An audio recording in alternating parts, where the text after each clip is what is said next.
여러분 예수님께서 하신 말씀 중에요.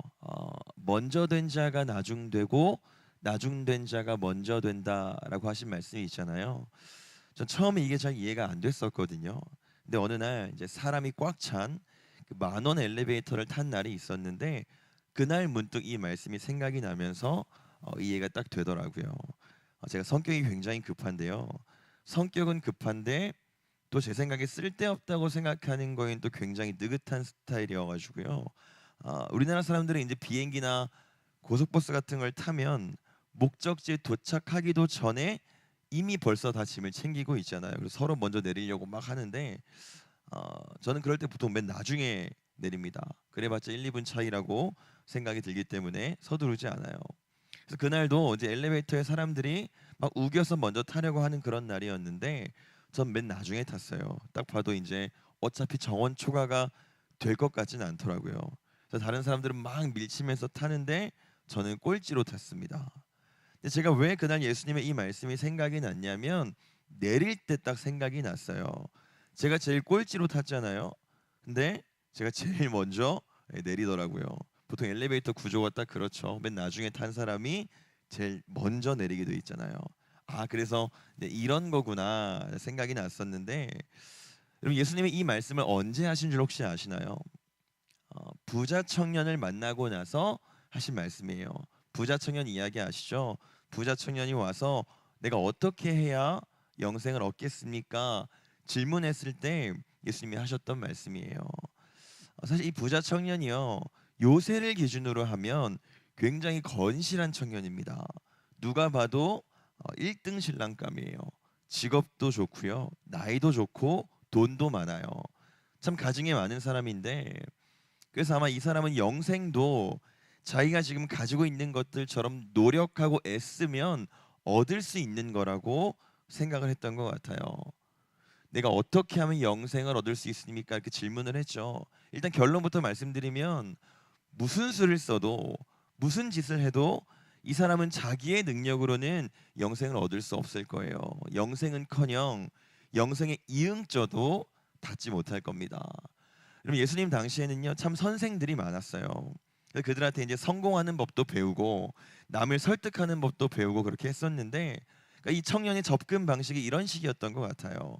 예수님도 나름대로 유명한 랍비였잖아요. 이제 선하다고 하는 유명한 선생한테 적절히 잘 배워서 뭔가를 하면 영생을 얻을 수 있을 거다라고 착각을 했던 것 같아요.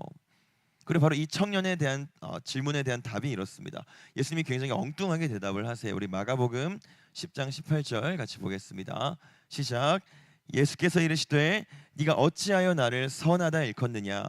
하나님 한 분 외에는 선한 이가 없느니라. 아멘. 이 청년의 질문에 대해서 예수님이 갑자기 하나님 한 분만 선하다 이렇게 말씀하시죠.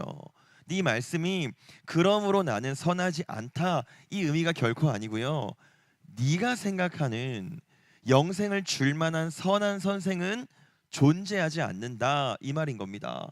그 수많은 선생들 중에 유명하고 선하다고 하는 그 수많은 선생들 중에 영생하는 법을 가르쳐 줄 수 있을 만한 선한 선생은 단 한 명도 없다 이 말인 거예요. 그건 오직 정말로 선한 분 하나님만 주실 수 있다라는 뜻인 겁니다. 즉 뭔가를 배워서 노력해서 애써서 얻을 수 있는 게 아니라는 거죠. 그러면서 하시는 말씀이 이 말씀인데요. 마가복음 19절 같이 연결해서 보겠습니다. 10장 19절입니다. 시작. 네가 계명을 안 하니 살인하지 말라, 간음하지 말라, 도둑질하지 말라, 거짓 증언하지 말라, 속여 빼앗지 말라, 내 부모를 공경하라 하였느니라. 아멘. 여러분 예수님이 이런 말씀을 하신 것 때문에 우리가 이 계명들을 지키면 영생을 얻을 수 있구나 생각할 수도 있는데요. 지금 이건 그런 의미가 아니에요. 제가 아까 이 청년이 건실한 청년이라고 말씀드렸죠. 특별히 직업도 나와 있는데 직업은 관리라는 직업이에요. 그 당시 굉장히 좋은 직업이었습니다. 그리고 지금 예수님이 나열한 율법들을 한번 보세요. 10계명을 다 말씀하신 게 아니죠. 지금 말씀하신 율법들은요. 청년이면서 당시 부패의 온상이었던 관리라는 직업을 가진 지금 이 청년이 가장 범하기 쉬운 율법들만 나열해 놓으신 거예요. 그러니까 이 말은요, 단순히 율법을 지키라 이 말이 아니고요. 얘야, 아무렇지 않게 부정을 일삼는 그 평범한 관리로서는 이제 그만 살거라. 얘야, 간음하고 부모를 등한시하는 그런 청년으로는 이제 그만 살거라. 이 명령인 겁니다. 근데 그래도 이 청년이 꽤 의로운 사람이었어요. 제가 이런 거 다 지키고 있는데요. 근데 마지막으로 한 가지 더 명령하시죠. 그러면 네 전 재산을 다 팔아라 하세요. 그러니까 부자로서도 그만 살거라 하시는 겁니다. 여러분, 이 말은요, 가난해지란 뜻이 아니에요. 기존에 너는 기존에 그냥 살아왔던 너는 완전히 죽어야 된다라고 말씀하시는 겁니다. 이게 영생의 조건이라는 거예요. 근데 어떻게 하면 기존의 나를 다 포기할 수 있을까요? 우리가 좀 더 좋아하는 멋있는 말로 어떻게 하면 다 내려놓을 수 있을까요? 방법은 하나밖에 없죠. 청년이라는 내 타이틀, 부자라는 내 타이틀, 좋은 직업 관리라는 내 배경, 이런 것들이 아니라 나를 구원하시는 이가 따로 있다고 믿는 사람들은 내려놓을 수 있겠죠. 그러니까 예수님이 알려주신 영생을 얻는 법은 이거예요. 믿는 겁니다. 믿음만이 유일한 방법이에요. 그리고 그 믿는다는 게 뭔지를 알려주셨어요. 그건 기존의 나로서 그만 사는 겁니다. 기존의 나는 완전히 죽고 전적으로 그리스도를 따르는 걸 말하는 거예요. 오늘 분명히 본문이 여호수아인데 제가 계속 마가복음 얘기만 해서 이상하셨죠. 오늘 본문 내용이요, 굉장히 간단합니다. 모세가 정복한 왕들과 여호수아가 정복한 왕들을 오늘 본문은 쭉 나열해 주고 있어요. 근데 여러분, 바산 왕 옥, 헤스본 왕 시혼 들어보셨나요? 아마 성경을 많이 보신 분들은 아실 텐데 그렇게 유명한 사람들은 아니에요. 뭐 영화로 따지면 엑스트라까지는 아니지만 그보다 조금 더 비중 있는 그 정도의 사람들입니다. 근데 오늘 본문이요, 여러분 TMI라는 말 아세요? 요새 청년들이 많이 쓰는 말인데, 어, 필요 이상의, 굳이 필요 이상의 많은 정보를 제공할 때 쓰는 말이에요. Too much information이란 뜻인데요. 지금 오늘 보면 딱 TMI예요. 바선왕 옥도 헤스본왕 시혼도 지금 그들에 대한 설명이 굳이 이렇게까지 많이 필요하지 않거든요. 근데 오늘 본문은 굉장히 자세하게 지금 그들에 대해서 설명을 해놨어요. 그들의 영토가 어디서부터 어디까지이며 그들이 어떤 족속의 왕인지까지도 자세하게 적어놨습니다. 왜 그랬을까요? 또 그리고 이어서 나오는 게 여호수아가 정복한 왕들이 나오는데 얼마나 많은지 다 합쳐서 31명의 왕이에요. 자, 그러면 바산 왕 옥과 또 헤스본 왕 시온을 다 포함해서 지금 이스라엘 백성들이 정복한 왕의 숫자가 엄청나게 많죠. 이 왕과 이 엄청나게 많은 숫자의 왕들과 이스라엘 백성들의 결정적인 차이가 있는데요. 그 차이가 뭘까요? 별로 어렵지 않습니다. 이 33명의 왕들은 다 그럴듯한 영토가 있어요. 최소한 거주지가 있습니다. 근데 반면에 딱 이스라엘만 영토가 없어요. 그나마 있던 거주지가 있었는데 애굽이었죠. 그것마저 박차고 나온 지 벌써 40년이 지났어요.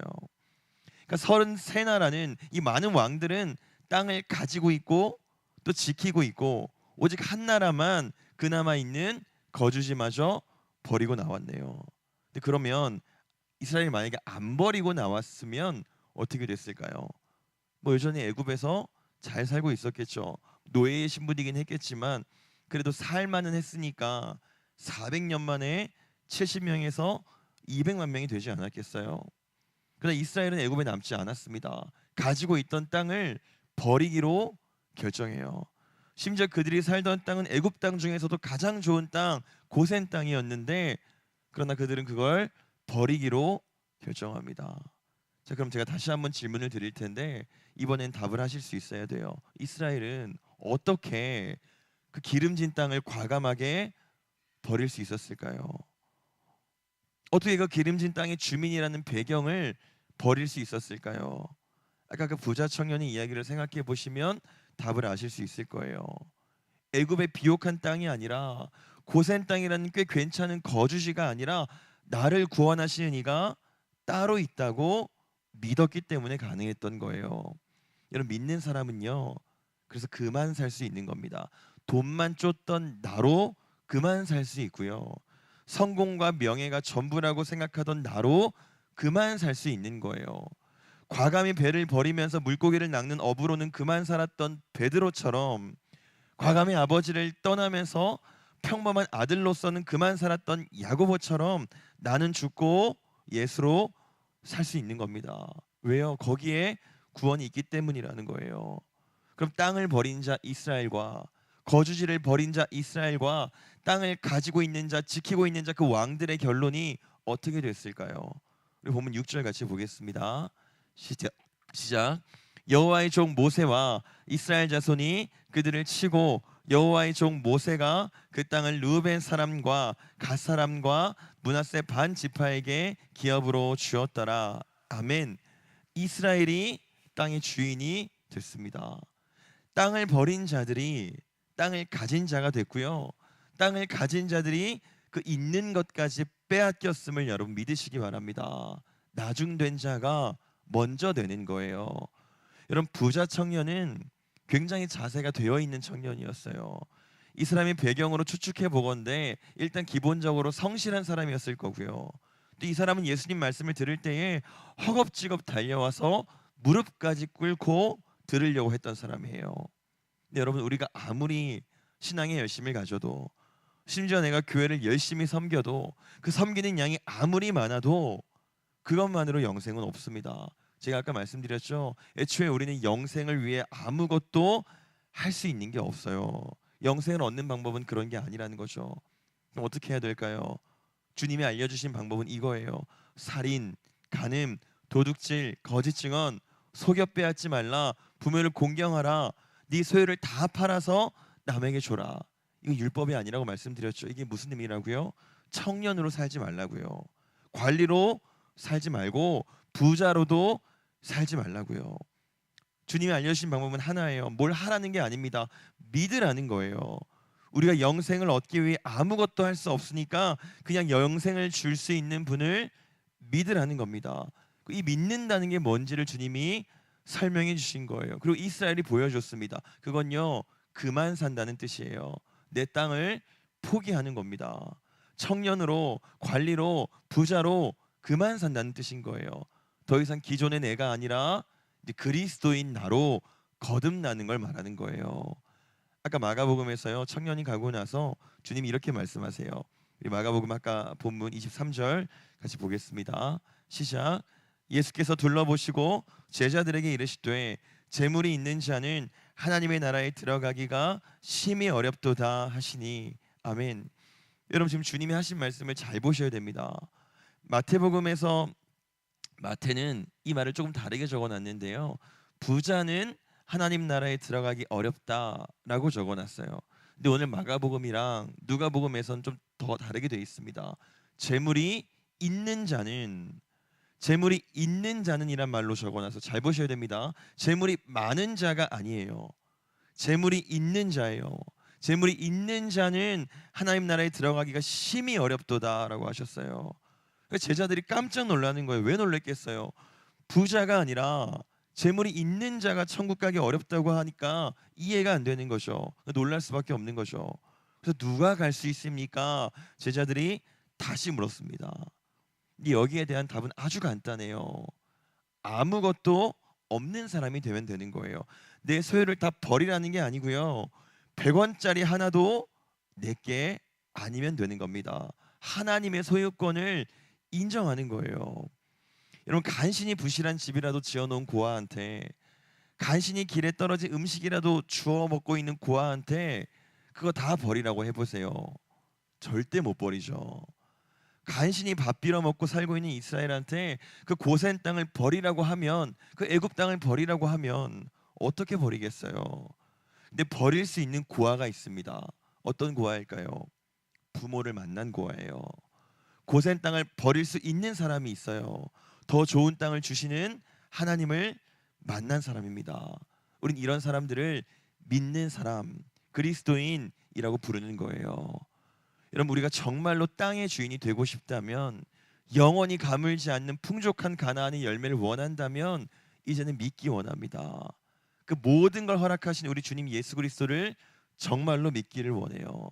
여기서 믿는다는 건 지금까지의 나를, 내 소유를, 내 인생을 완전히 내려놓는 거예요. 그 모든 것들이 주님 당신의 것입니다라고 인정하는 겁니다. 그러나 그렇게 신앙 고백했을 때에, 우리가 완전히 텅 비어 있을 때에, 심령이 가난한 자가 됐을 때에, 우리가 나중됐을 때에 오히려 가장 먼저 되는 은혜가 반드시 우리의 삶 가운데 있음을 저 여러분이 그 또한 믿으시기를 소원합니다. 아멘. 기도하겠습니다. 하나님, 우리가 그리스도인으로 부름 받았는